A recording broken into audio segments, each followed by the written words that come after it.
حضرت ابو ہریرہ رضی اللہ تعالیٰ عنہ بیان کرتے ہیں، رسول اللہ صلی اللہ علیہ وسلم نے فرمایا، زمانہ قیامت کے قریب ہوتا چلا جائے گا، علم ختم کر دیا جائے گا، فتنے ظاہر ہوں گے، دلوں میں بخل ڈال دیا جائے گا اور حرج زیادہ ہو جائے گا۔ انہوں نے عرض کیا، حرج کیا ہے؟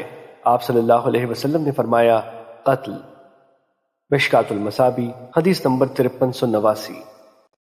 حضرت ابو ہریرہ رضی اللہ تعالیٰ عنہ بیان کرتے ہیں، رسول اللہ صلی اللہ علیہ وسلم نے فرمایا، اس ذات کی قسم جس کے ہاتھ میں میری جان ہے، دنیا ختم نہیں ہوگی حتیٰ کہ لوگوں پر ایک ایسا دن بھی آئے گا کہ قاتل کو معلوم نہیں ہوگا کہ اس نے کس وجہ سے قتل کیا، اور مقتول کو معلوم نہیں ہوگا کہ اسے کس وجہ سے قتل کیا گیا۔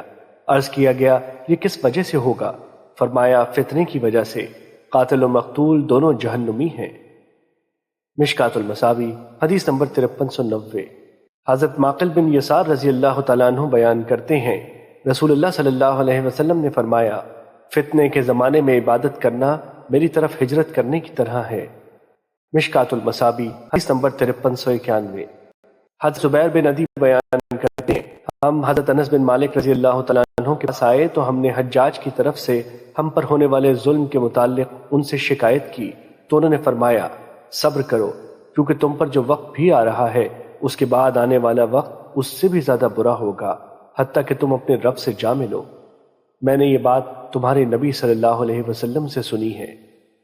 مشکوٰۃ المصابیح حدیث نمبر 5392۔